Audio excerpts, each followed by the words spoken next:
Well, you're listening to the Alpha Sessions. I'm Emma and I'm here with Emi McDade. Hello. Hello.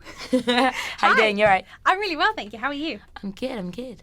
Well, thank you so much for coming down. Oh, thank you for having me. And we're in our new super intimate studio, temporary super intimate studio. It's lovely, it's so cosy. So it takes it up close and personal to a new level. So how did all the music stuff start? It never really started. It just always was, really. My mum, when I was little, ran a music school, and all my family are classical musicians. So I'm kind of the black sheep of the family in that respect. I was the one that broke the mold in doing pop stuff, but I was just always surrounded by it. I just kind of assumed that was what everybody did. You know, like I'd go around to friends' houses and things, and I'd say, like, well, where's the piano? Where's, you know, like the bookcase of sheet music and things? And if they said, oh, we don't have one, I think, this is really weird. What's wrong with these people? I just thought it was just what everyone did, really. But wow. Yeah. So at what point did you find out that it wasn't actually what everyone did? I'm not really sure. I don't think I've quite come to terms with it. Yeah, so it just always was, really. Just always loved music. And why the keyboard? My mum's a piano teacher. Okay, yeah, fair enough. So I always had the keyboard there. It was just a natural thing as well, because doing songwriting is kind of, I just found I could kind of respond to the piano, and yeah, it's just kind of an emotional outlet. Where'd you get the inspiration to write your emotional songs from? Anywhere and everywhere. I never really know how exactly to answer that, because it can be anything from, it's something that I connect to in some way, shape or form, whether it's something I'm going through, whether it's something that someone close to me is going through, or it could be a beautiful landscape, or it could be, I wrote a song about a chocolate bar once. It was a really good chocolate bar. That was very deep, that one. Yeah, it could be about anything, really. Okay. Come from anything. So when it is stuff that's quite close to home and it is written about deep stuff, how do you get your head around performing that live? With great difficulty. Usually started off at open mics. You know, like there are a couple of really lovely ones around Gloucester where I live. And yeah, we all kind of know each other, so I think, right, it's okay, it's a safe environment. And yeah, kind of do the first airing, as it were, there. It can be quite a terrifying thing to do, because it's so close and it's so personal to you, and it's kind of like telling a room full of people, either that you know, or it might be a room full of strangers, kind of your deepest and most personal thoughts can be. But I guess the beauty about exposing. Songwriting in that way is that they won't necessarily put the connection together. Yeah, you hope that. Yeah. Fair enough. So you've done quite a lot of live shows all around the country. We were chatting about it before we came on air. Do you have a favourite venue? Favourite venue? I love the Bedford in London. Okay. It's gorgeous there. You said the right thing, considering you are in London now. Yeah, this is very true. There's a place at home, Gloucester Guildhall, which do some really lovely gigs. There's some of my favourite ones there. A couple of really lovely ones around Cheltenham. And there's some lovely gigs like So Fast Sounds and Ronnie Scott's, which I met you lovely people at the other day, which is a really, really lovely gig. Is there like a favourite gig of all time? Favourite gig of all time? That's quite a question. There are a couple I've done recently, supporting artists that I've always absolutely loved. So JP Cooper and Mike Dignam, who've been like idols for me I hate the word idol. I just used it, but I've absolutely adored their music for a long time. So that was really special to get the chance to support them. Actually thinking of that, Thekla, which is where I supported Mike Dignam, is absolutely gorgeous. This massive boat in Bristol. Wow. It's amazing. What's it like performing on a boat? Like, what happens if you get seasick? You just forgot that you're on a boat, really. So the entire thing was massive, and we had a little tour around the place, and you could go sit on the deck and things like that. So you could see at that point, you know, the surrounding docks and things. But when you're actually performing, you just completely forget exactly where you are. But I have got one coming up, which is on a small canal boat. So that one will be quite different, I imagine. Let me know how you get on. Thanks. Yeah, I think I survived it. So do you still get nervous before I was going to say go on air, but play live? Always. I don't know that ever really goes away. And to a certain extent, I don't think I'd want it to. The kind of pre-gig adrenaline, but also I would never want to become kind of complacent in a way. I think it's just kind of a way of reminding yourself, you know, you really care how people respond to it. Yeah. Because to my mind, you know, music's a very emotional thing, and I always think if I can connect to somebody in the audience, I love it when you can listen to a song. It's like what Dave Grohl said about 80,000 people can hear a song and they'll sing the words back to you for 80,000 different reasons. I love that. And if someone can hear a song and interpret it in their own way, twist it around to their own situation, I think that's really special. So if I can touch someone in some way with music, then I think that's really, really special.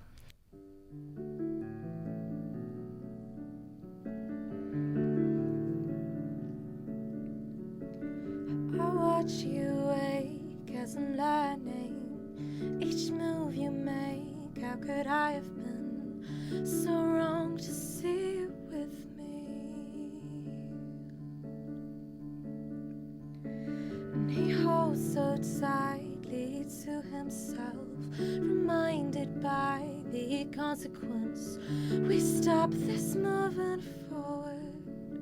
We live in darkness for the fear of being blinded. And I hear the skeletons whispering. I feel them closer as they try to fit my skin. I will them further, don't you dare possess my innocence. I will wait for him till heaven's doors give in.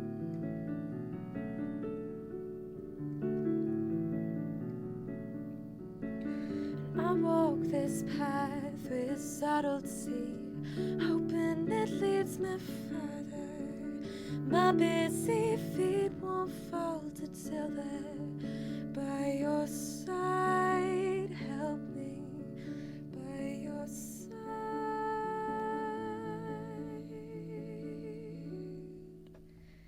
Where the skeletons are whispering, I feel them closer as they try to fit my skin. I will them further, don't you dare possess my innocence. I will wait. Oh, don't you dare tell me to be silent. I will raise my voice until the air we breathe is common ground. I will make this choice.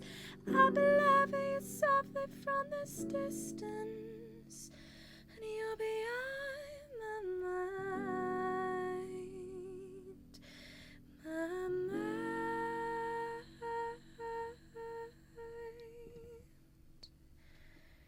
Where the skeletons are whispering, I feel them closer as they try to fit my skin. I will them further, don't you dare possess my innocence.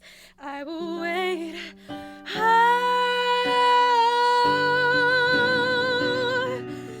As they try to fit my skin, I will them further, don't you dare possess my innocence.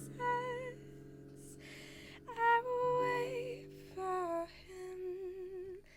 I will wait for him. Everyone's got a favourite song or a number of favourite songs. And I think the beauty about music is you can place yourself where you heard that song for the first time, or like what that song reminds you of, or a particular memory or a particular moment. Have you got maybe 2 or 3 songs that you feel that way about? Oh my goodness. There is so many. Pretty much all of Hosier's album. Okay. And pretty much everything by Seafret. Be There by Seafret. I absolutely adore. I say, yeah, those. Sorry, I've just thrown that on you. That's quite a big question. It's fine. I think those are the ones that I could just listen to on repeat for days. Cool, nice. So going back to the whole playing live thing, do you have a particular ritual that you have to do before you go on stage? I wouldn't say a particular ritual as such, as long as I'm warmed up. Yeah. And that's it, really. Yeah. As no kind of... The kind of weird glass of wine or weird... No, I don't think so. I don't know. I always have a bottle of water with me on stage. But other than that, as long as I'm warmed up, I'm happy, really. Cool, good. I don't think I'll ever become one of these people where it's like, oh, I want M&Ms, but I want only the blue ones. Who was it that said that? That That became a famous story. So you've done a number of covers. Favourite one? I do like singing the Ollie Murs one. Okay. Troublemaker. And just because it's fun to sing, Yeah. really. Yeah. How do you know that cover's going to work for you? Because obviously, like, there's so many songs out there. What is it that makes you pick Ollie Murs or One Direction or Codeline or whatever? I'm not really sure, to be honest. I mean, sometimes someone will say kind of, oh, I think your voice would work really well with this, or can you learn this song? But most of the time I'll just be I spend so much time just sat at the piano just doodling, creating absolute rubbish that nobody would ever want to hear in their I'm sure that's not true. And it might be that I kind of hit a chord structure and I think, oh, that sounds like such and such, that could work. Or I might just have a song go through my head and I think, oh, I'd like to cover that. It can. Do you feel the pressure when you do a cover, especially if you think the band or the artist are really good? I tend to steer away from people that I'm too similar-ish to, because then there'll be a kind of direct comparison. Yeah. But no, I do feel that. But I like to kind of make a cover a little bit different to the original, so that it's a case of kind of, I love this song and I'm going to sing it, but I'm going to do it just slightly different. You're going to give it an Emmy twist. Yeah.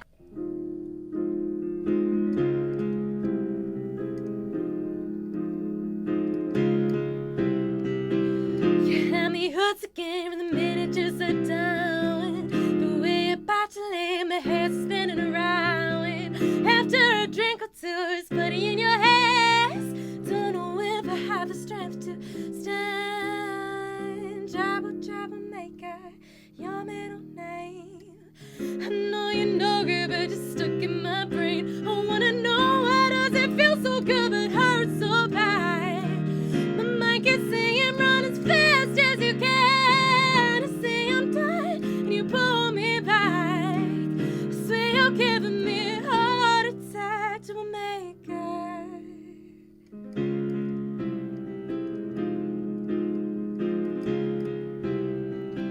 It's like you're always there in the corners of my mind. I see your silhouette every time I close my eyes. Them as they bites and in those fingertips of yours, 'cause I keep coming back again for more. Troublemaker, it's your middle name. I know you know good, but it's stuck in my brain. Swear does it feel so good but hurts so bad. My mind keeps saying run as fast as you can. I say I'm done and you pull me back. I say you're giving me a heart attack, Jamaica. Maybe I'm insane, 'cause I keep doing the same damn thing, thinking one day we can change. But you know how to work that back and make me forget my name. But the how you won't remember. I'll be gone until November. You show up again in summer, yeah. Typical when a name's brother. But you like a club boy, I'm sick of the drama. You're a troublemaker, but dumb boys like a lot of trouble. Can't explain, why does it feel so good but hurts so bad? My mind keeps saying run as fast as you can. I say I'm done and you pull me back. Say you're giving me a heart attack, to make it troublemaker.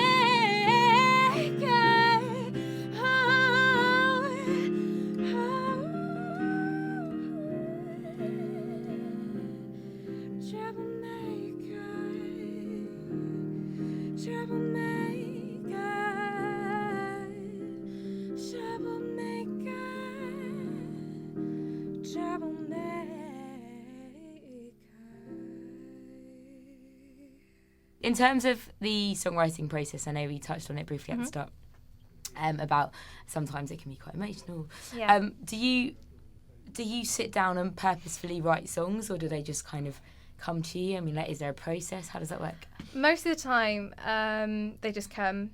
Sometimes I'll sit down, I might have an idea, like I might be making a sandwich or something, and I'll think, oh, this is a great line. I just occasionally just have something that I'll just write a pops song into about a my head. sandwich. Yeah, or the chocolate bar song. Yeah. Or as I say, it might just be something, I'm feeling some kind of strong emotion. I think, oh, I'll have to channel that through the piano. Or Usually I've just sat at the piano and I find some chords, and then the one that everyone always asks is kind of, is it the music or the lyrics that comes first? And I always find it's kind of, I don't separate them out as such. It kind of come almost like together. as a one entity sort of thing. Cool. I'll usually be mumbling things that aren't coherent at all, not actual words, and just eventually weave it into something. That was the least technical answer you could. No, it's a good answer. It's a good answer. So you've obviously come with your keyboard today. And one of the first things you said when we came out was you don't get this kind of awkwardness of carrying a keyboard if you played a guitar. Yeah. Have you got any? Sorry, go on. I really wish I had learnt a smaller instrument. It was so much easier. Have you had any? What's the most awkward place that you've had to take your keyboard? Awkward place I've had to. Oh, blimey. You can say the studio. That's totally fine. No, it's all. I had to turn down a gig a little while back. I really wanted to do. It was a really bizarre concept, but it was really sweet. I don't know if you come across Folk in a Box. They have it all around the UK. They will have, it's literally a little box, which is about yay big, which isn't very helpful when you're on radio. But it's really, really tiny little box, and there is just a door at the front and a door at the back, and people queue up. There'll be one musician in there, and you'll have one audience member in at a time, and you'll sing one song, and then they'll go out and the next person comes in. That's crazy. I've never heard of that. It's insane. Yeah, absolutely insane. And they go all up and down the country? Yeah, at least I think they do it in kind of blocks. So they had one a little while back. I don't know if they're still doing it at the moment. Not really sure. But no, a few months ago they got in touch, said, can you do this? And the keyboard was too big to actually fit inside of the box. I had to turn that one down. But how did you work it out? Did they give you measurements? Yes. Okay. Yeah, the keyboard was a fair bit larger than the actual box itself. But other than that, I'm trying to think what the most awkward thing. Trying to get it. Yeah, if you're in kind of a really small studio, it can be quite awkward to actually get into. And as for public transport with a keyboard, it's just no way, not a chance. Absolute nightmare. We were chatting before, I think it was in between songs, about you having a couple of tracks remixed, and I think there's a stereotype with songs being remixed about how they have to be a particular genre, right, or whatever. How do you decide who gets to remix your songs? Do you choose someone? Do they kind of get in touch and go, hey, I want to remix that? What's the deal? The two I've had done, so Faith and Illusions, people that have, heard me have said, can I remix? And, listening to some of their other stuff, I absolutely love it. So, yes, please. So you have to give them permission, it's not just like a random... Yeah, well, because they need to have, like, the stems from the recording and things to do it, so yeah. No, they get in touch. Yes, I'm really excited. Got the remix of Illusions through about a week ago or so, so hopefully that'll be going on the EP, which I'm really excited about. So EP, that's what's coming next. That's what's coming next. I'm so excited. Like, is there a time frame? Like, when can we expect it? I haven't got any dates set yet, but I'm hoping, because it's the cost of it. It's also expensive, but I've pretty much got the pennies together now. So hopefully in the next few months, I'll be looking at having it released, which I'm really excited about. And what can we expect from it? New songs.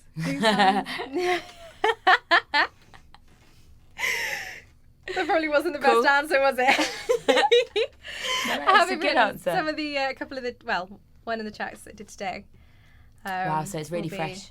Really fresh, yeah. So, cool. Yeah. Looking forward to that. I'll be going on it. And if we want to find out more about you, where can we go? What can we do? If you go online, so if you type into Google or Facebook or Twitter or things like that, if you type in Emi McDade or emimcdade.com, and that should hopefully come up. Fingers crossed. Cool. And in terms of live dates for the summer, is there any we need to watch out for? All of them are online. They'll all be on the website and things like that. Cool. Bands in town. There are a couple that just coming up at the minute, which I'm really excited for. So that will be going up soon. Cool. Well, thank you so much for coming in. Thank you so much for having me. And come back soon. Maybe when our studio is less intimate. That will be lovely.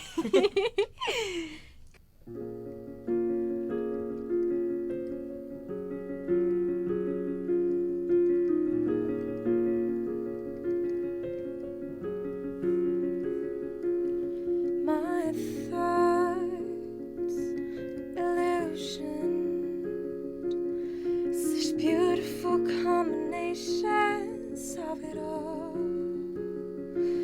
My love, oh my love.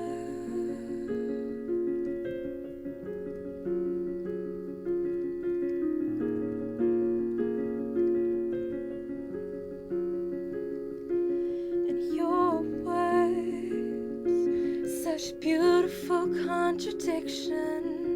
The silence aches from your tongue. My love, oh my love. Though your blood runs as steel, your very touch stings like silver. You've already gone, no, you're already gone.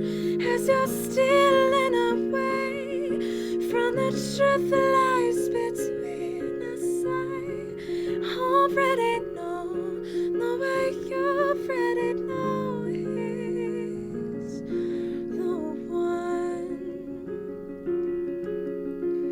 He's the one. I'm playing anagrams with your emotions, just to feel like someone understands. My love,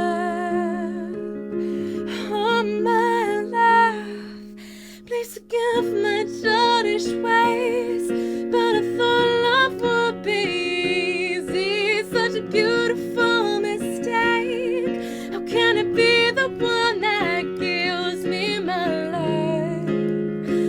Oh God, how do I resist you?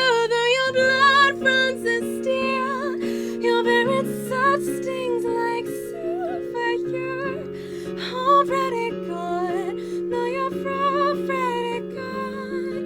As you're stealing away from the truth that lies between us, I already know, no way you already know he's no one.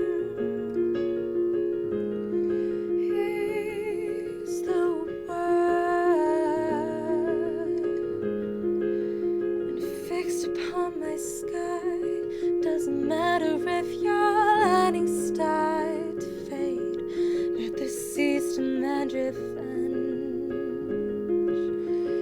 Fixed upon my sky, doesn't matter if those lightning start to change. Let